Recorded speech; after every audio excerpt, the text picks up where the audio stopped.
વલસાડ ગ્રામ્ય પોલીસ અને મુંબઈ ચેમ્બુર ચૂનાભઠ્ઠી પોલીસે સંયુક્ત ઓપરેશન પાર પાડીને 8 કિલો ચરસનો જથ્થો જપ્ત કર્યો છે।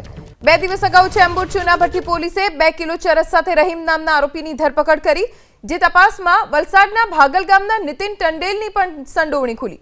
બાદમાં વલસાડ ગ્રામ્ય પોલીસ અને ચેમ્બુર ચૂનાભઠ્ઠી પોલીસે સંયુક્ત ઓપરેશન હાથ ધરીને નીતિન ટંડેલને અંદાજિત 35 લાખની કિંમતના ચરસના 8 પેકેટ સાથે ઝડપી લીધો।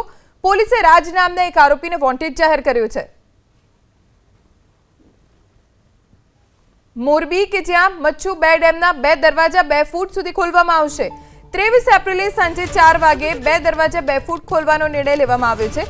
મોરબી અને માળિયા તાલુકાના 29 ગામને એલર્ટ પણ કરી દેવામાં આવ્યા છે।